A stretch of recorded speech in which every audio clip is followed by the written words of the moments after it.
following program is a production of the Fairfax Network, Fairfax County Public Schools, funded in part by the Virginia Satellite Educational Network.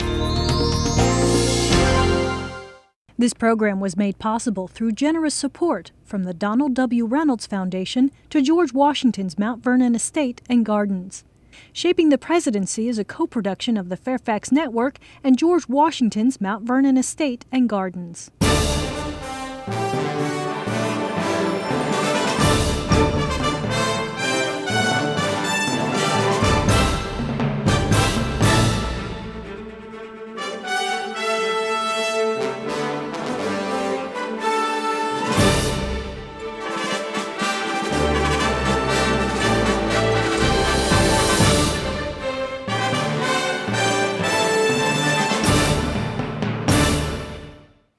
Hello, and welcome to Shaping the Presidency. I'm Cokie Roberts, and I'll be your host for today's program. Joining me in the Distance Learning Center at George Washington's Mount Vernon Estate and Gardens are Joseph Ellis, Pulitzer Prize-winning author of Founding Brothers, and Ford Foundation Professor of History at Mount Holyoke College in Massachusetts, and John Riley, Director of Education for the White House Historical Association. Thank you both, gentlemen, for being with us here today. We'll be discussing questions from our studio audience of Virginia and Oklahoma students, and we'll be taking questions from email questions submitted by students from around the country. But before we begin our discussion, here's some background information on George Washington and his presidency. On April 30th, 1789, at Federal Hall in New York City, George Washington was sworn into office as the first President of the United States and the only president in history to have been elected unanimously. To his contemporaries, Washington was the natural choice to serve as our nation's first president. By the mid-1770s, he had, in effect, become a symbol of independence and the emerging new nation. He gained international fame through his unswerving determination as Commander-in-Chief of the Continental Army and by serving as President of the Constitutional Convention, which established a new instrument of government for the United States. He took leadership of a young nation, experimenting with a new and untried form of government. To many, success or failure of this experiment depended on the first president. Aware of the expectations of his countrymen and the world, Washington carefully guided the United States through the early, turbulent years of nationhood. Over the course of his presidency, Washington worked to establish his vision of a politically strong, economically independent nation that was respected in the eyes of the world. His guiding charter was the Constitution, and he worked to establish the efficacy and authority of the document throughout his administration.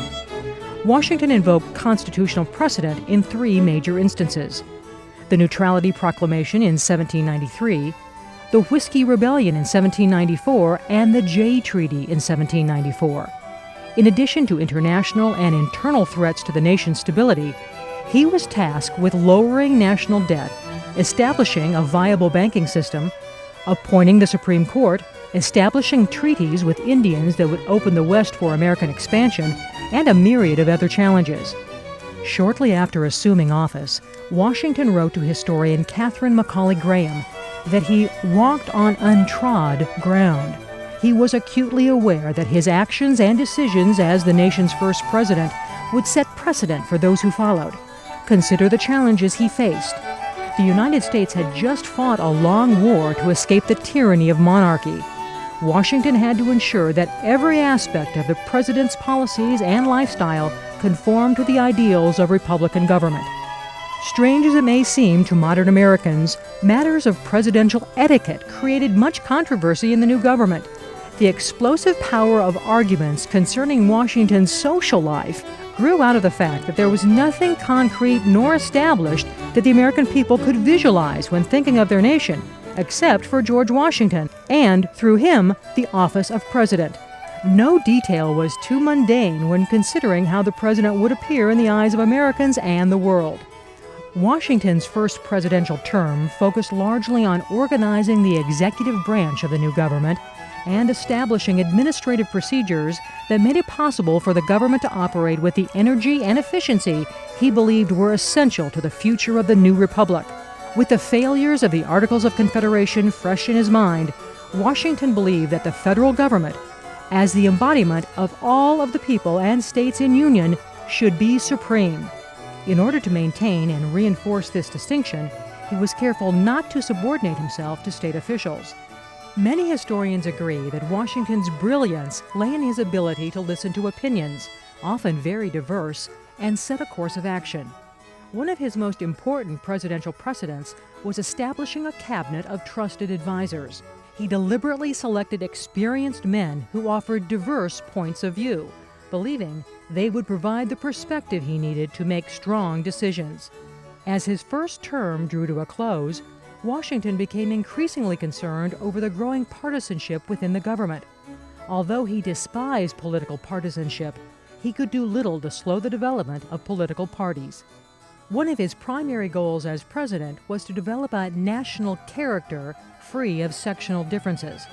He thought it important to help unite the new nation by visiting every state. Hoping to bring the far-flung citizens of America face to face with their new federal government, he traveled to the northern states in 1789 and visited each of the southern states in 1791. The only state he did not visit was Rhode Island, which had not yet ratified the Constitution. His tours convinced him that the new government enjoyed the general support of the American people. Convinced that the government could get along without him, Washington made plans to step down at the end of his first term. His cabinet, however, convinced him that his presence was essential to ensure that the government remained on a steady course. Once again, he was unanimously elected as president. His second term was dominated by foreign affairs and by increasing partisanship within his own administration. He took office on the eve of the French Revolution and the outbreak of a general European war. He strongly believed that the United States must remain neutral in order to safeguard commerce and the nation's finances. He firmly held that the future of the nation depended on the increase in wealth and the opportunity that would come with commerce and westward expansion. While many Americans favored supporting France, Washington did not believe that the United States had the resources to win another war against Great Britain, the greatest military power in the world.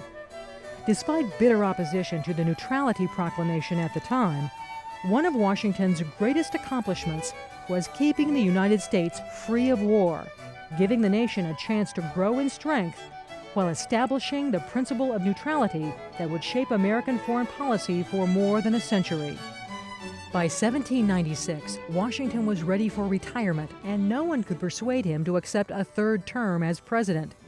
8 years earlier, in his inaugural address, Washington had stated that he was unpracticed in the duties of civil administration, but he proved to be one of the most able administrators ever to serve as president.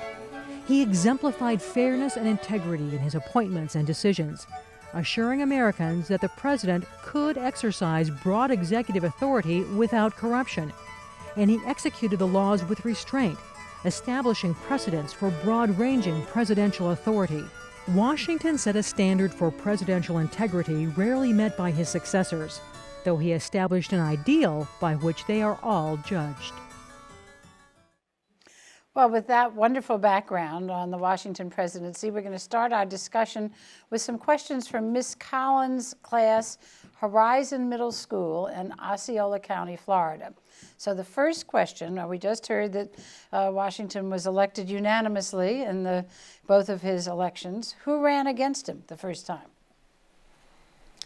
Well, they didn't really run against each other. There weren't campaigns, especially in the first election. There was no political party to nominate candidates. There were a total of about 12 people that received electoral votes in the first election. And Washington received as many electoral votes as was possible. It was unanimous. But the person who came in second was going to be the vice president, and that turned out to be John Adams. And Mr. Riley, has the election system changed since then? Well, the first issue I think came up with that system was the fact that the second highest vote getter was going to be the vice president, whether or not you agreed with the president's policies or not. And that was fine for the first couple of terms until later Jefferson becomes the vice president for Adams, and they did not see eye to eye on many policy issues. So a few years into the 19th century, that actually changed, in which you would actually vote, the electors would vote for vice president separately from the president. Well, of course, the election of 1800, where we had the tie between Jefferson and Burr, caused that 12th Amendment to be written. Right. I think in all of American presidential history, Washington's the only person to win by, in effect, unanimous vote. Monroe came close, but not quite. And today's technology allows us to know the results, except in 2000, pretty quickly after the votes are cast and the polls close. How long did it take back in the day? Oh boy, it took probably a little bit more than a month for all of the electoral votes to come back to the Capitol, which was originally New York and then Philadelphia, and officially be counted before the Senate. Usually they knew who was winning before they officially counted it, but the middle of December was usually about the time that the count happened.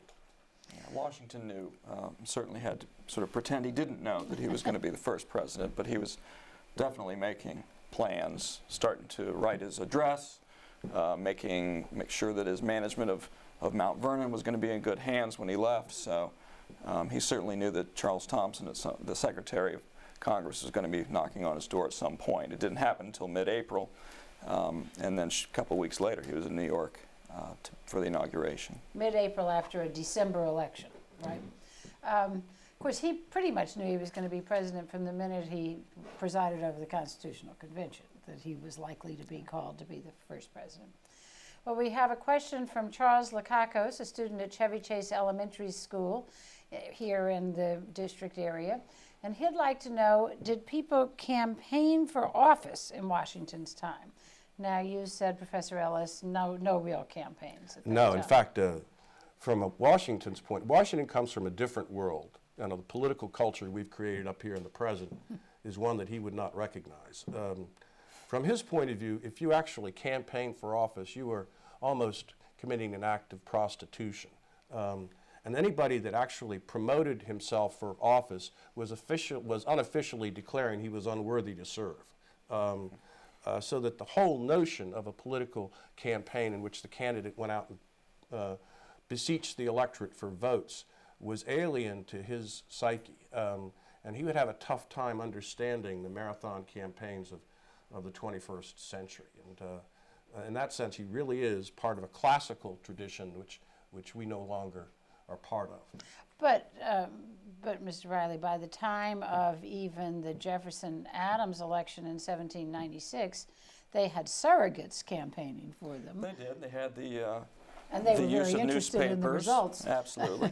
They had the use of their own organs that were essentially newspapers that helped get the word out about where they were headed.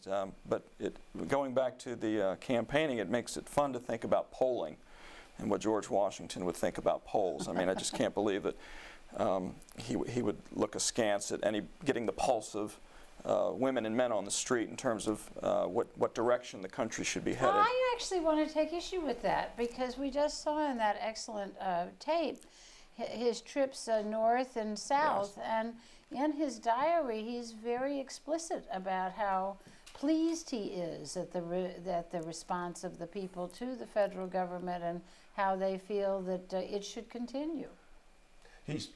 But he's not campaigning then officially. No, but he's showing taking the flag. pulse. He's showing the flag. Wherever Washington goes, you're an American.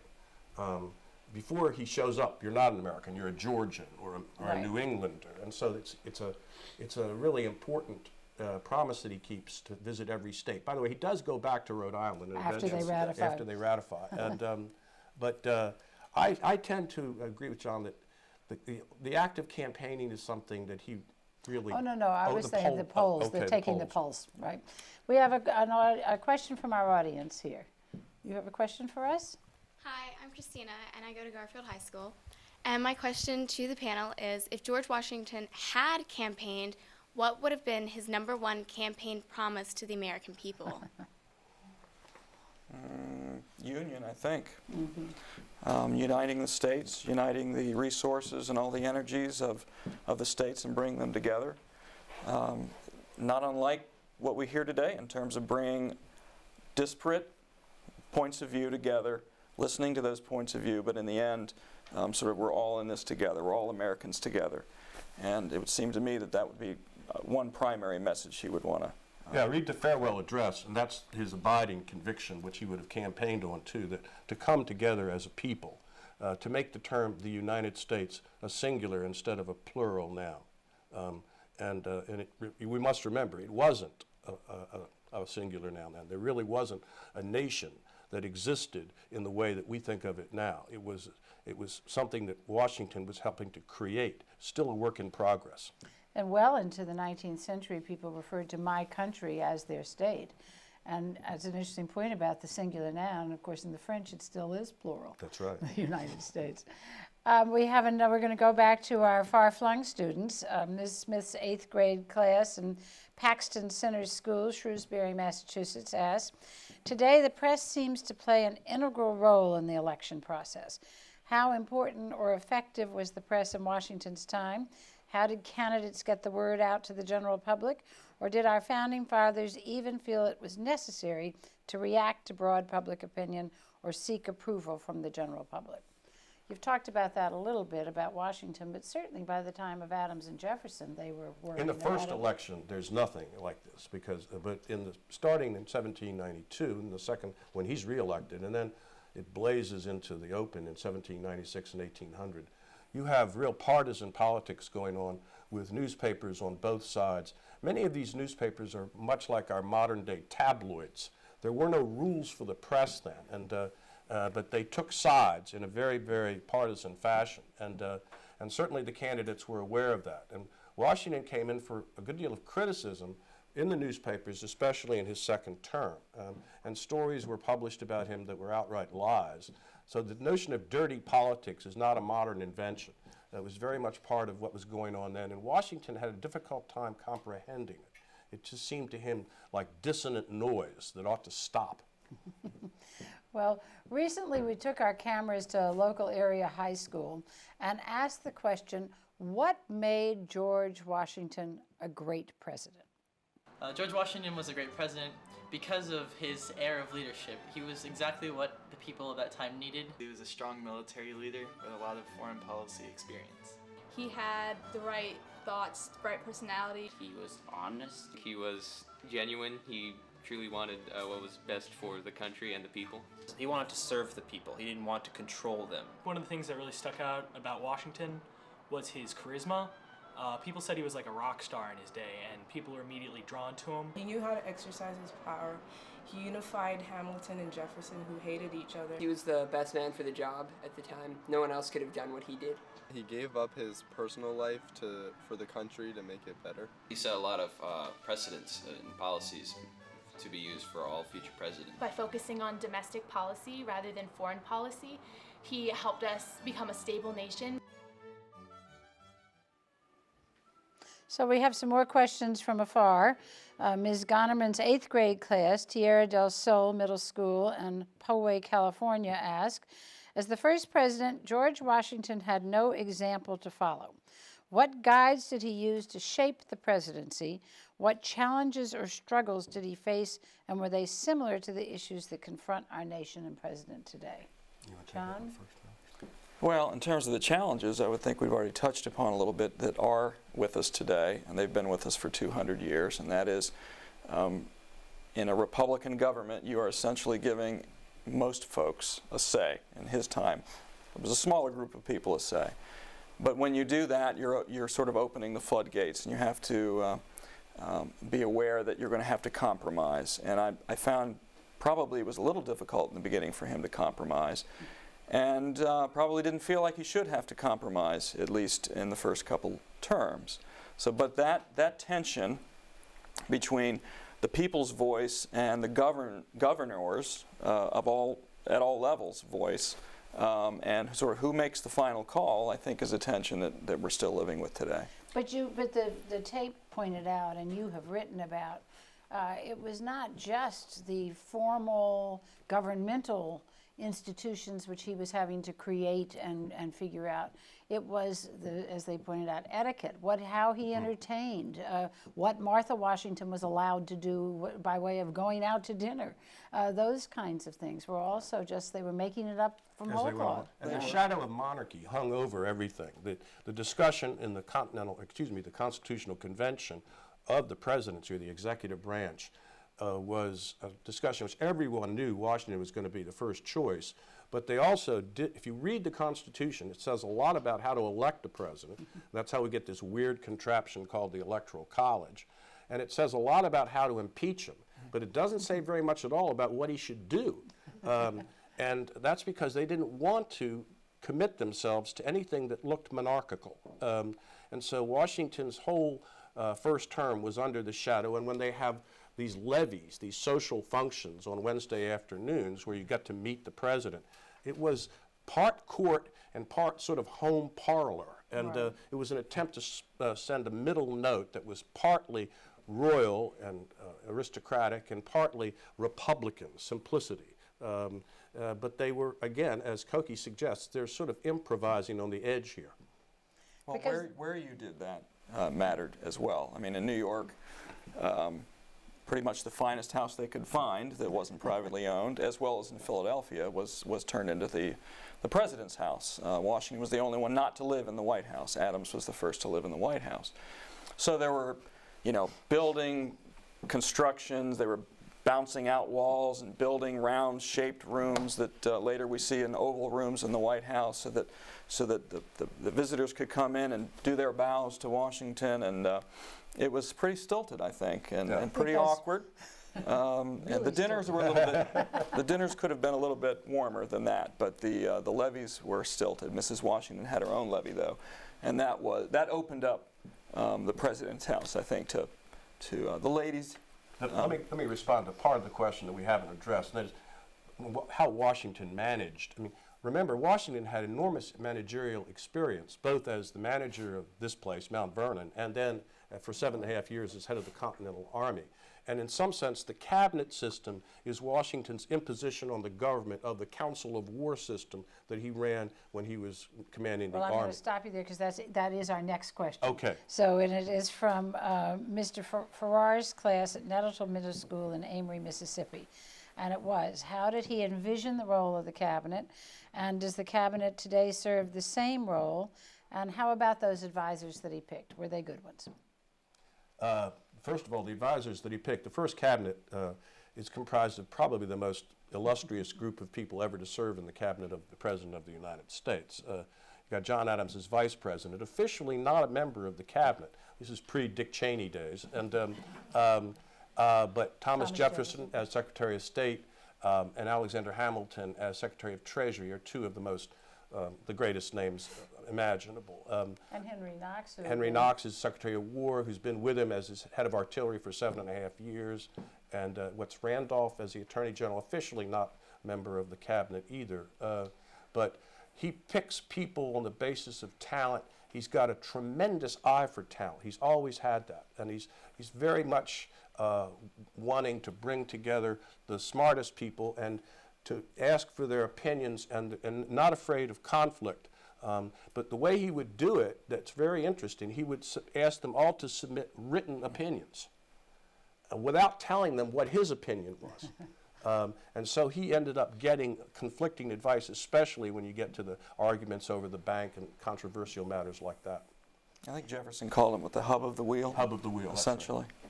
There's 15 executive departments today, so there's a huge difference, obviously. And I don't see that the cabinet is using as an advisor anything like what Washington did. He would talk to a chief of staff or maybe national security advisors, maybe more lately the vice president, but I don't see the cabinet department heads being anywhere near as cozy and welcome to come in and have a chat with the president on a regular basis as they were in the beginning. The next question is from Ms. Daly's 11th grade class in Peru High School in Plattsburgh, New York, and it's about the Neutrality Proclamation. Did Washington argue for neutrality in light of the events of the time, Or did he believe America should stay out of foreign alliances or politics as a general rule? If so, why? Who was the first president who advocated alliances with foreign nations?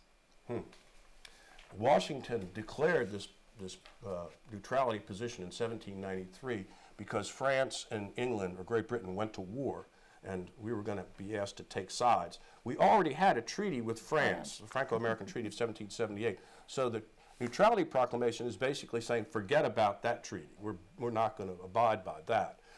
So it's specifically it's a response to an immediate situation. However, I think it's fair to say that Washington in the farewell address suggests that a neutrality, at least isolation from the diplomatic entanglements of Europe, should be America's long-term policy for at least the next century. America should not look east to Europe.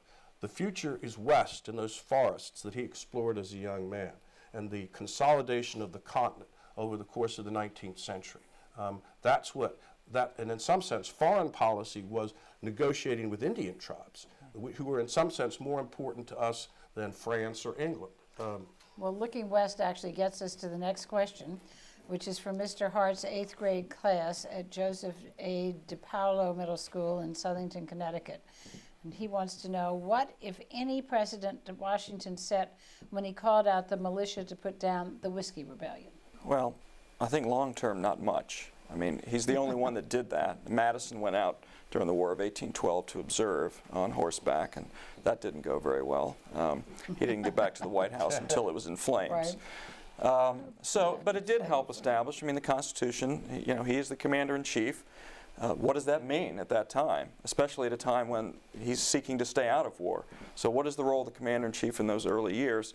I guess he at least had an opportunity to show the country what he felt that it meant that he was in charge. What about calling out the National Guard to enforce desegregation in Little Rock? I think that might be in a direct line. This was the Supreme Court had declared, and the state was in defiance. And well, you had a former general who was golfing in Rhode Island when that happened, and had the sense, I must say, though, to get back to the White House and speak to the American people from the Oval Office. President Eisenhower. And but I don't think he went beyond the Oval Office for that. But yes, certainly there were domestic issues like that over time. But in terms of taking the field, I think that's what He's that the only president was to about. command troops himself while still president. We have another question from the audience here. G'day, I'm Eric from West Springfield High School. And apparently we have been taught that George Washington's acts of voluntarily relinquishing the presidency was astounding. Why does this action continue to be held in such regard, and how did it affect the presidents who followed him in office? Well, at the time, he's setting a precedent by deciding that it's going to be only 2 terms. We later enshrined this in a constitutional amendment. The only president in American history to have violated it is Franklin Roosevelt. But everybody thought Washington was going to stay president until he died. They thought he was the only person who could embody the nation successfully, and whoever came after him was going to be divisive. Washington stepping away from power is an important precedent because Washington wanted not to die in office. That's what kings do. He wanted to say he was a Republican, not a king, and that as indispensable as he was also disposable.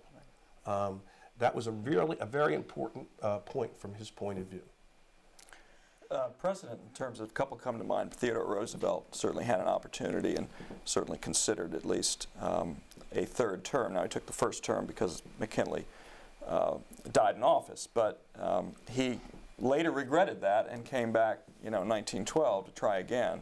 And FDR, I'm sure, was criticized. Are you greater than Washington? I mean, that's the sort of discussion that was being had. Who would possibly dare, believe they're so indispensable, more than Washington was, to try for a 3rd and in that case 4th term. So there was no constitutional amendment or text in there that said that wasn't going to happen, and as Professor Ellis says, there's no reason he couldn't have stayed until he died. Oh, he'd have been reelected. Oh, sure. But he would have died in office. Well, it depends. If we don't know. We have another question from the studio audience coming right over here. Hi, my name is Abasi, and I attend Garfield High School. What do you feel was Washington's greatest skill as president, and has that been reflected in subsequent presidents? That's a toughie. But the answer I would give is judgment. And that's his greatest skill throughout his political career, which includes his time as commander of the Army. To recognize what are the basic and most elemental necessities for establishing this nation state. And one we've mentioned already is to begin to talk about us as a single people, as a nation. Secondly, I think the judgment to recognize when not to impose too much executive power, to be delegating to other officials so that you're not a monarchical president, to establish a republican set of precedents.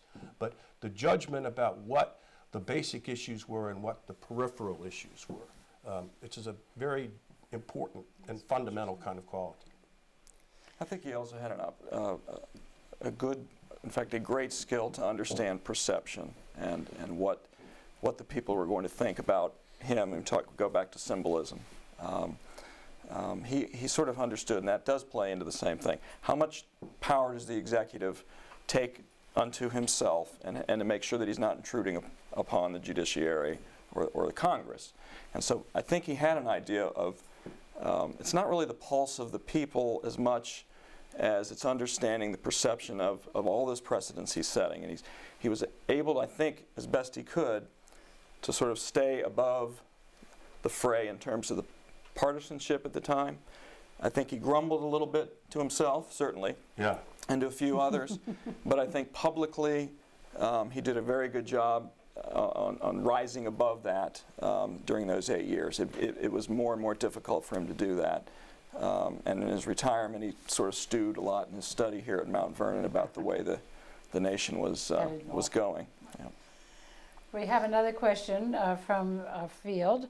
Ms. Barnes' class in Silverton High School in Silverton, Oregon says, would America look different today if George Washington had not been our first president? Impossible to know whether we'd still be here or whether we would be a single nation. When the Constitution eventually was ratified, it brought together a series of states that had never really regarded themselves as a nation state.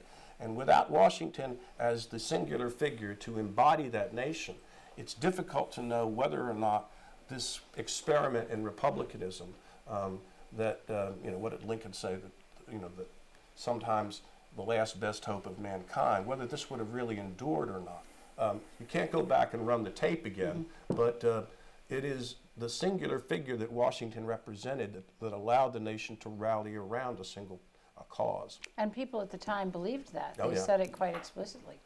Well, let's take a look at how local students answer the question, what challenges did George Washington face as the first president?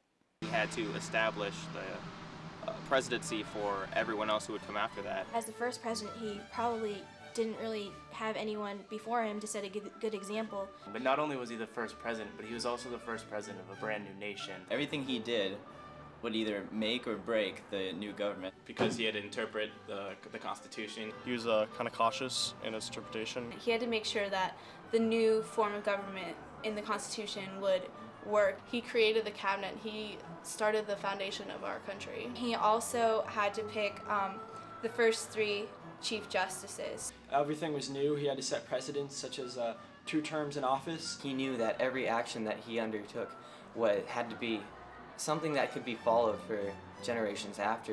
And he did have to deal with establishing a basis of how a president should rule and how he should govern the country in a way that offers enough power to the people but makes him also seem stable and in control.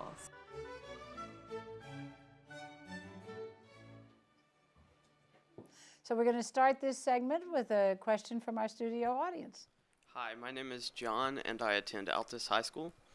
Since the name of this program is Shaping the Presidency, are there any presidents in history that you think reflect George Washington in terms of personality, public persona, political acumen, or political beliefs and policies? Wow. Wow. That's a biggie. Just from John, it's John's turn. Okay. Thank heaven.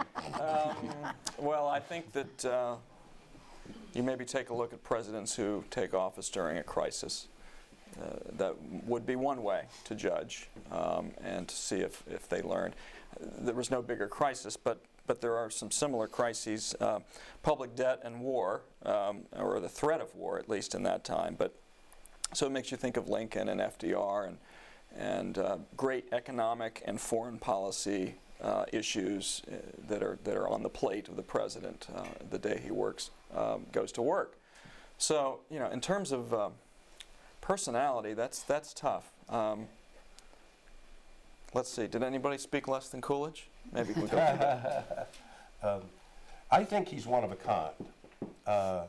I don't think there's anybody else that quite fits him, and his style would not translate nicely or easily into a contemporary political context. He's not photogenic, and he's not garrulous. He doesn't talk very much. He allows us to read our own values into him. He's a kind of human Rorschach test. But I think that he's it, and after him, it's everybody else. I agree with John that the three great presidents always, when scholars rank them, are Washington, Lincoln, and Franklin Roosevelt. And they switch first, second, and third, though Lincoln seems to be in the top spot these days. I think Washington deserves to be in the top spot because he shaped the office, because he was first, more than anybody else. But in each case, because the Union survived them. The crises that faces the Union in each of those moments. And we know about the Civil War, and we know about the Depression and the totalitarian threat of the 30s. You have to go back and recover the achievement of Washington, because you have to understand that it really wasn't a nation, and he's the person who made it so more than anybody else. Well, that somewhat leads to our next question. Mr. LaRosa's class in Athol-Rolliston Middle School in Athol, Massachusetts asked, in the 2008 presidential election, a common theme is change. What, if anything, did Washington's political opponents or the American people want changed when he left office? Well, his opponents would certainly have said, we need not to consolidate power in the federal government. We need to back off that considerably. We need to think about making that more equitable in terms of putting power back into the local or state governance. That would be probably come from the opponents. The people, I'm not sure about the people in terms of what was going on in Adams' presidency. Certainly there was threat of war then. How many on farms and in fields all over the country were thinking about the French, hitting our beaches? I don't know. But it seems to me the opponents would certainly want to take back some of that power that had been grabbed in their minds by the chief executive. Mrs. Tulos's class in Brandon High School in Brandon, Mississippi asked, does the enormous public criticism and anger regarding our current economic crisis, as well as the skepticism pointed at the solutions offered, in any way mirror the controversy over Hamilton's financial plan and the establishment of a national bank which Washington supported? Was Washington criticized at the time for that decision? Boy, that's a good question. It is very relevant. I was always thinking it the other way. What would Hamilton say about the current crisis? I think that the National Bank was extremely controversial because it represented the word John used, consolidation. That was the evil word. When you talk about consolidation, that was bad. That meant the aggregation of political power in a way that was arbitrary and potentially tyrannical. And everybody's always wondered about what in heaven's name these bankers do inside these buildings, Banks have always been sources of conspiracy theory. So Washington's approval of this was the clearest projection of a principle which Washington was establishing, which was highly controversial, namely that the federal government can make domestic policy. Up until then, it was not clear whether that was true. Well, here's the physical policy of the new nation being established by Hamilton and with Washington's endorsement. So it's very controversial. One of the people in the debate, Adams, actually thought that the bank ought to be public, national, which is now what we seem to be going back to. But it was probably the most controversial issue facing Washington in his first term. In first term? Right. Yes. All right, moving on to Mrs. Coleman's 7th grade class in Cocoa Beach, junior senior high school in Cocoa Beach, Florida. I'd like to know, if George Washington were in politics today, would he be considered more Republican or Democratic in his viewpoints? John? Well, why don't we talk about his views, and we'll let you decide if they're Democrat or Republican. They seem to be melding and mixing a lot these days. I mean, certainly he wanted a strength in the military that would be at the ready if needed, but at the same time, I don't think he would see that army is part and parcel of a movement to spread democracy around the world. I think maybe Jefferson, after getting involved in the frothiness of the French Revolution, might have thought that the American way of life and democracy and republic should be spread throughout the world and through Europe, but I don't know that Washington would have thought that, certainly. But at the same time, I don't know how much Republicans today, especially conservative Republicans, would have thought about this same idea we've been talking about, putting more power in the hands of the government. Would they see that today as being an intrusion? Washington was all for entrepreneurs and small business, such as it was. So I think it may be a little of both. I'll let you take the Democrats. It's really tough to make a translation that's in any way accurate. And there are parts of what Washington does that each party can claim, just as both parties claim Jefferson too. Everybody claims Jefferson, so that the issues have switched, and the identification of party ideologies have changed 3 or 4 or 5 times over the course of the subsequent 200 years. So, but I can assure you that both political candidates right now, if asked, would say, yes, George Washington represents my views. But they were even doing that by 1796. That's you right. know? That's right. Well, Mrs. Hill's class in Osborne High School, Manassas, Virginia, asked, given the climate of modern American politics, would George Washington consider running for president today? If so, would he be a viable candidate? We've sort of talked about this, but I don't think he would be willing to put himself through this process. And there are times when I think to myself, what sane human being would ever be willing to put him or herself through this process? It's become a gauntlet that it seems to me it requires a certain level of either irrationality or unbelievable ambition to be willing to endure. And I'm also questioning whether or not the values that it tends to reinforce are necessarily the ones that we want in a president. Washington would simply say that this process is not something that I am willing to endure, and good luck. Do you think he could win, John? Of course he could win, Cokie. He doesn't have the thick skin, though, I think, is what we're sort of getting at, to be able to take these attacks and these, what he would see as pretty trivial attacks on, who knows what, bringing up public or private issues from 20, 30 years ago. I don't think he'd have the patience for any of that. But you're not suggesting that in the 18th and early 19th century that private issues weren't brought up. Those were some of the dirtiest campaigns They ever. were. One especially about placing the national capital not too far from Mount Vernon here was certainly one that he was a bit criticized about in terms of his influence. He did have the decision on where to place the national capital on the Potomac River, and there were more than a few people that weren't pleased that it was just down the river from Mount Vernon. They felt he was going to make all sorts of money. He did make some money on it, as a matter of fact. He had some land in Georgetown. Not as much as he hoped to make. No. That's the truth. All right, Ms. Wilder's class, Woodbridge, Connecticut, wonders, in the recent vice presidential debate, Governor Palin stated that the Constitution actually allows broader powers to the vice president than traditionally assumed in the office. Did George Washington in any way restrict or shape the office of vice president during his administration? Did he and John Adams have a good working relationship as president and vice president? They had a good working relationship socially, but Washington regarded the vice president as an office not part of the executive branch, but part of the Senate. The definition of the vice president in the Constitution was that he is the president of the Senate who cannot speak and can only vote to break a tie. And Washington interpreted that to mean that if you brought him into the executive branch, into the cabinet, it would be a violation of the separation of powers doctrine. Adams didn't like that, but he agreed with it. They got along a lot, and Adams came to, especially in the second term, respect Washington enormously. But Adams had virtually no say over the making of executive policy. He broke a few ties, though. More than a few He ties. broke 31 ties in votes in the So he Senate. had something to do. Yeah. And we asked another question that we're going to go to back to our local students in high school. Would George Washington make a good candidate in our current election?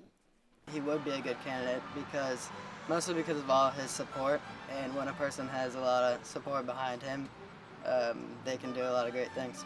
No, I don't think so, because he was all about isolation, and today we need a lot of foreign policy, so I don't think he would do so good. Americans like somebody who seems to be in control and sure of themselves, and also he was discerning and he has a lot of wisdom that I think could really help America today. No, I think the world has changed so much he wouldn't be able to keep up with such a globalized economy. I believe that Washington could be a good president, but I do not believe that he would be able to participate in all of the politics that is now required in becoming the president of the United States. I think George Washington would have kind of a large problem with the amount of money that we spend. He would make a good candidate today. He would probably have a tough time running a modern political campaign, but he would be a good president if he got elected. I don't think he'd be a good candidate because politics have changed so much since that time period. I think he knows how to do it and he would do a good job. Some of the skills he employed back then would work today, but there's also some things he's lacking in. He was a man for the people, and people liked him, and I think that he would come off like that today. No, I don't think Washington can be a candidate today because he dislikes political parties, and what we've turned politics into is a machine, basically, and he wouldn't be able to handle this kind of pressure, and I don't think he would even run to become president. I think the gravity of Washington's personality would draw him into politics no matter what age he was running in. With those teeth?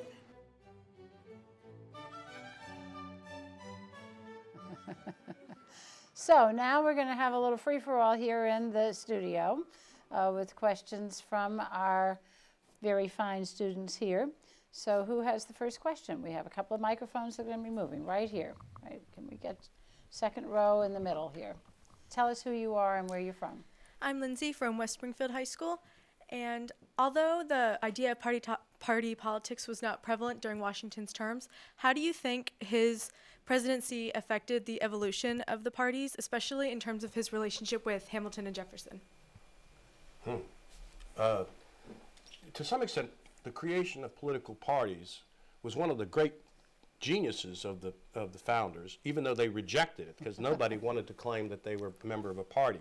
Jefferson said, if I must go to heaven in a party, I prefer not to go at all. But Washington oversaw the evolving argument about federal versus state sovereignty, which was the root of the two-party system. And in Hamilton and Jefferson, he tolerated and encouraged the debate that became the debate between the Republican and the Federalist Party. In that sense, he oversaw the birth of political parties, even though he himself hated them. Some of those statements that laid the foundation for the Republicans were written, within 2 or 3 years in the newspapers by Madison and others. So he's obviously aware of it, but it is sort of an outgrowth, and I don't know that there's too many people that would wish that it weren't these days. I mean, that's the point, to sort of bring together the viewpoints, funnel them into a different, platforms of two parties, and give voice to those different viewpoints. And that's not altogether a bad thing. Well, yeah, to put it a little bit more formally than that, I agree with John completely. Nobody can say anything good about political parties these days, of course, but think about this. It routinizes dissent. It legitimizes the opposition. In France, when you have the opposition and you win, you send the opposition to the guillotine. In the Russian Revolution, you send them to the firing squad wall. Here, they continue to argue, and within a framework that permits ongoing argument. And that's what the real original intent of the framers is, not a specific answer, but a debate over what the answer should be. So then you get the first election after his presidency where you do have the two parties competing and the loser accepts the consequences. That's right. Very big deal. Oh. Another question from the audience. Yes, go ahead. Hi, my name is Gabrielle, and I'm from Garfield High School. How do you think George Washington would have handled the events after 9/11 today? That's a good question. After 9/11. John, want to go with that? Well, we've touched on his sort of lack of skills in terms of his public pronouncements. I don't think he ever enjoyed getting in front of a crowd and speaking. Certainly his inaugural address was described as being a very uncomfortable moment for him. You know, didn't know where to put his hands, didn't know where to put his glasses. So that symbolic public pronouncement about where America should go now, what are we going to do about this, I don't know, in front of a TV camera. I mean, again, we're going back 200 years, and so I don't know how you can make these comparisons quite that way. But that may have been a tough thing for him to do in that way. Now, there are other ways to bring Americans together as well. But that's what comes to mind when I think about, you know, President Bush in New York with the bullhorn and that sort of thing, and that immediate sort of aftermath and bringing people together. There are policy issues that would go months and months and months and years and years and years beyond that.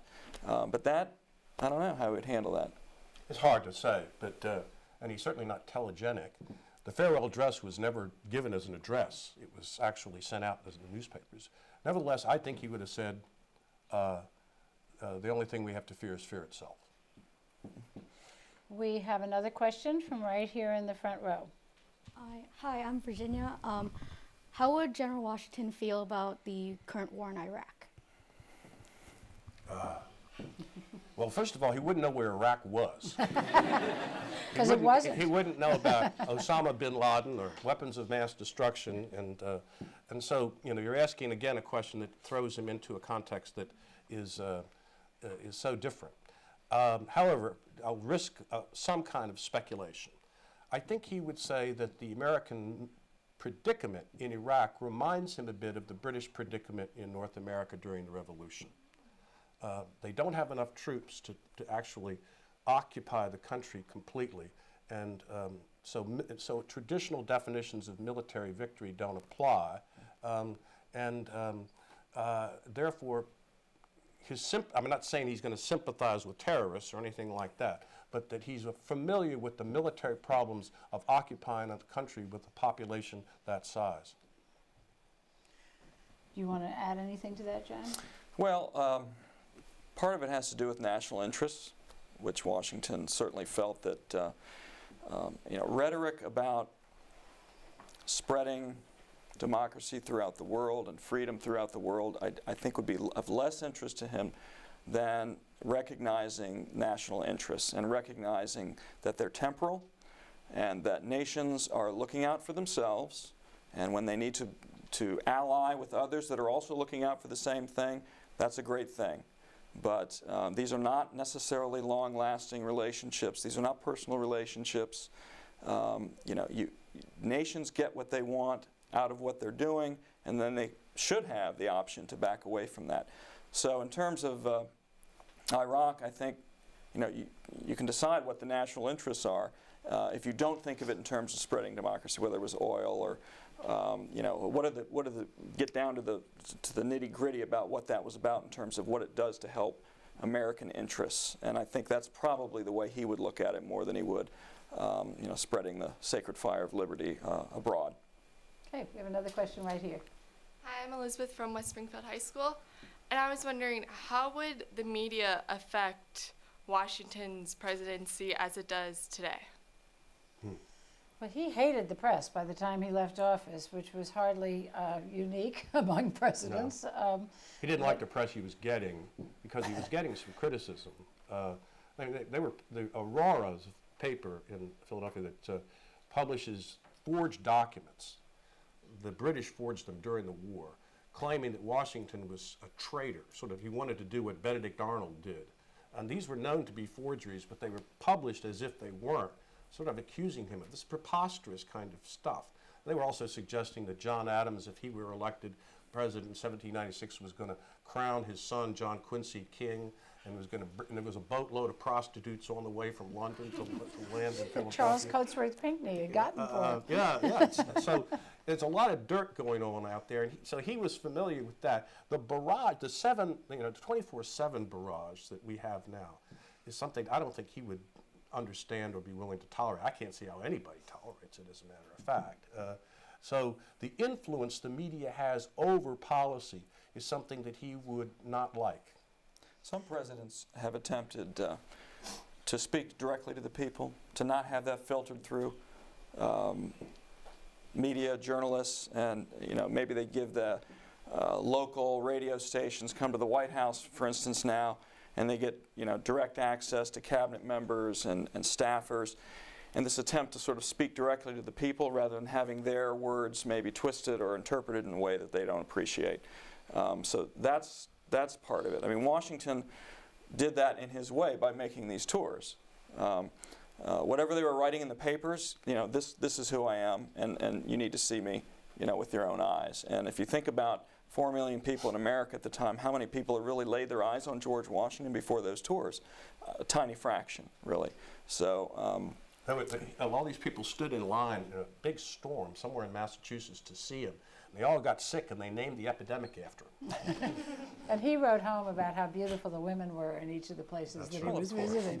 Can we have time for one more question? Considering Washington's will for neutrality and his dislike for alliances, do you think the United States would have gotten involved in World War I and World War II? Well, up until somewhere in the 20th century, they used to read on Washington's birthday the farewell address out loud in the Congress. They still do. Do they do that? Oh, yes. They stopped it for a while. No, Washington's birthday, the farewell address Okay, is read. they told me they'd stopped doing that. And I think it's read into the record, but nobody actually gets up and read. The change in American foreign policy that happens in 1917 when we enter into is a movement away from isolation. And once that happens, Washington's vision of what we should be doing ceases to be relevant. I mean, once we become ourselves the dominant economy and the dominant military power, we have consolidated the continent. We have lived out the next chapter that he did foresee. Whether he would have endorsed World War I or World War II then becomes a very difficult thing to know.